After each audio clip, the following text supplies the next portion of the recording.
जानकी जीवन स्मरण जय जय राम. सद्गुरुनाथ महाराज की जय. डॉक्टर कुलकर्णी लिखित प्रेम दिवाणी मीरा, संत मीराबाई यांच्या चरित्रावरील कथा. वाचन क्रमांक 17. ऐकलंस का काजल? आमच्या चंदानंही हे हार आणला आहे. असल्याच करंडीत आहे. तिच्याही मनात आलं देवासाठी हार आणावा.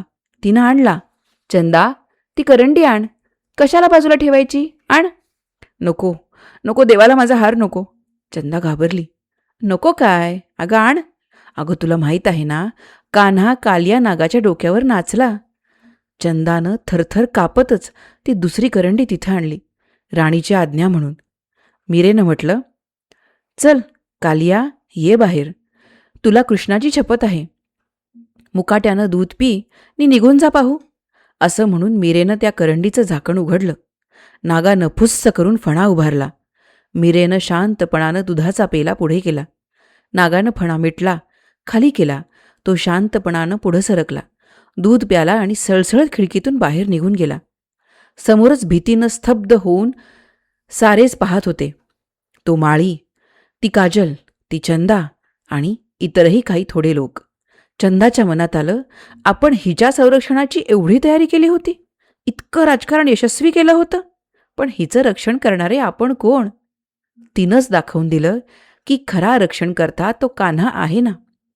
काजलनं अमात्यांना सारं सांगितलं. चंदानं युक्तीनं दुसरीच करंडी पुढे केली होती, परंतु राणीनं तिच्यानी माझ्या देखत तीही करंडी उघडायला लावली. तो नाग अस्सल होता, तरीही तो शांत झाला, दूध पिऊन निघून गेला. हे सारं सांगून काजल भीतभीत म्हणाली, मला वाटतं त्यांना आता त्रास देऊ नये. त्यांना खरोखरच देव प्रसन्न असेल. अमात्य हसले. काजल, तू हरलीस, माघार घेतलीस. तुझा तो राग गेला कुठं? ठीक आहे, पण माझ्या अपमानाचा सूड मी उगवणारच. अगं काही झालं तरी तो नाग गारुण्याचाच होता. त्याला दूध पिण्याची सवय असणारच. तो थोडाफार माणसाळलेलाच. त्यानं दूध पिलं, त्यात कुठली आणि देवाची इच्छा आणि देवाची कृपा? मला खात्री आहे गीता कुठंही गेलेला नाही. हे सारं त्याचंच राजकारण. चंदा पोरटी, ती काही राजकारण खेळणार? तो इथं असलाच पाहिजे. ठीक आहे, ठीक आहे, आता मी सरळ विषाचा पेलाच पाठवतो बघ. मग बघू तिचा कान्हा तिला वाचवतो का ते. ही सांगत असते ना मी गोपी आहे म्हणून. बघतोच खरी की खोटी ते.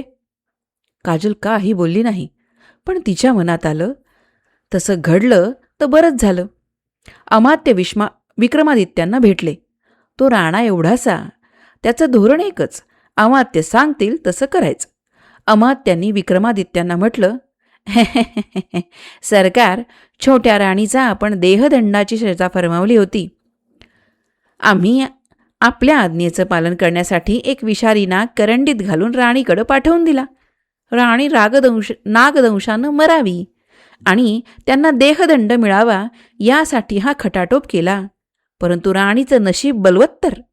तो नाग गारुड्याचा होता, माणसाळलेला. तो दूध प्यायला आणि निघून गेला. मग आता काय करायचं? तो नाग डोक धरून तर नाही ना बसणार? अमात्य हसले. या पोराच्या काही ध्यानात येतच नाही, असा भाव त्यांच्या मुखावर उमटला. छोट्या राणी या कुलकलंक आहेत ना, त्यांना देहदंडच योग्य आहे ना.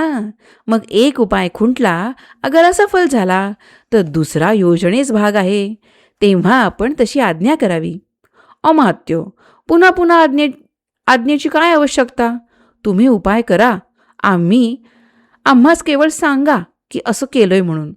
अमात्यांनी मुजरा केल्याने म्हटलं, ठीक आहे, छोट्या राणीला आपल्या आज्ञेनं विषाचा पेला आम्ही पाठवू. अमात्य बाहेर पडले. ते काजलला म्हणाले, काजल, आज आता तू गंमत पाहाच. तुझी राणी आज संपलेली असेल. थोड्या वेळानं अमात्य मीरेच्या महालात गेले.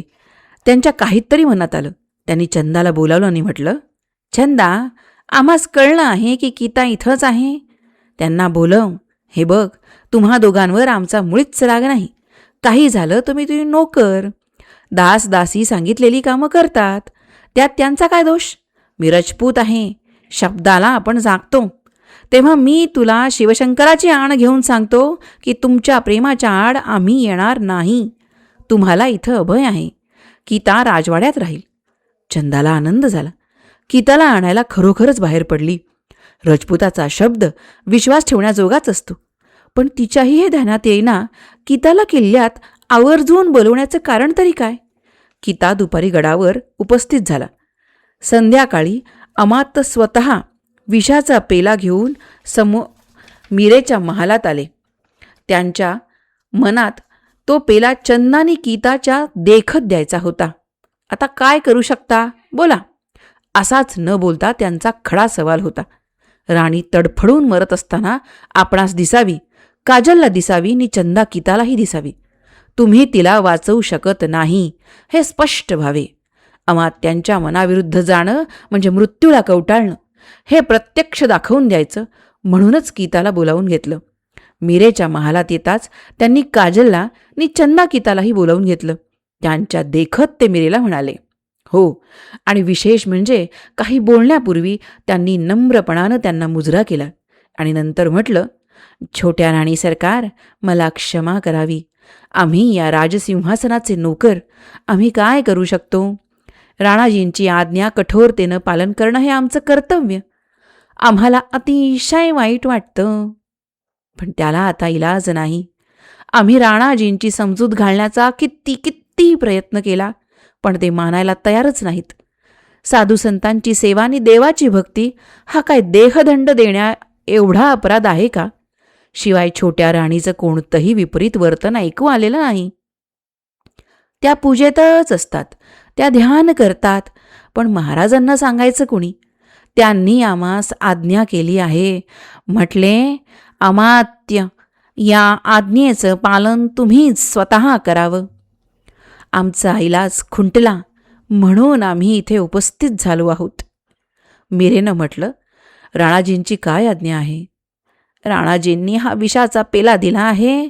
आपण तो घ्यावा आणि आपल्या हातानं स्वतःचं जीवन समाप्त करावं, हीच राणाजींची आज्ञा आहे. मीरा हसली. चंदा थरथर कापू लागली. काजल अवाक झाली, डोळे विस्फारून पाहू लागली. गीता संतापला, त्यानं तलवारीची मूठ पकडली. मीरेनं म्हटलं, गीता, रागवायचं नाही. चंदा, घाबरण्याचं कारण आहे काय त्यात. राजाची आज्ञा आपण पाळलीच पाहिजे ना. आणि खरं सांगू का, ही भगवंताचीच इच्छा. बागेत माळी झाडांसाठी पाठ काढतो, त्याच्या इच्छेला येईल तिकडे वळवतो.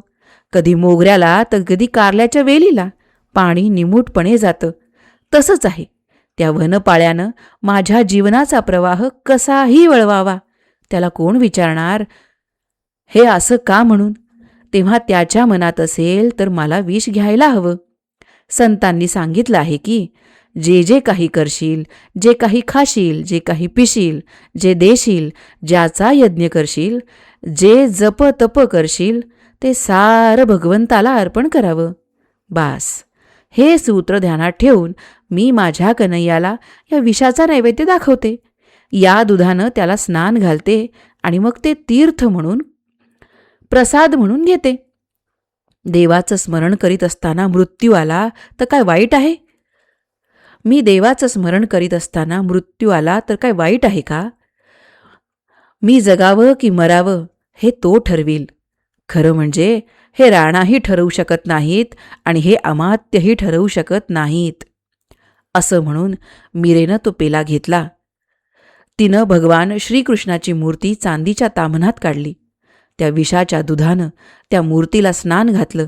त्या ताम्हणातलं दूध पुन्हा पेल्यात घेतलं आणि शांतपणानं तो पेला तोंडाला लावला. सर्वांनी श्वास रोखले. मीरा खाली कोसळली कृष्णाच्या पायावर. ती हिरवी निळी झाली होती. चंदानं टाहो फोडला. गीता पुढं धावला. पण थोड्या वेळातच असं दिसू लागलं की मीरेचा रंग पुन्हा पूर्ववत होतो आहे. ती कृष्णाची मूर्तीच काळी पडत आहे. म्हणता म्हणता ती मूर्ती पूर्ण पालटली. मीरा उठून बसली. मीरा म्हणाली, कन्हैया, कन्हैया, हे काय केलंस. माझ्यासाठी तू विष प्यालास. अमात्यांनी काजलकडे पाहिलं. काजल किंचित भयभीत होऊनच पाहत होती. अमात्यांनी तोंड फिरवलं. मीरेनं म्हटलं, अमात्य, अमात्य, राणाजींना सांगा मीरेला विष दिलं होतं, आज्ञेचं पालन केलं होतं, पण सारं विष मीरेच्या कृष्णानंच पिऊन टाकलं. धन्यवाद.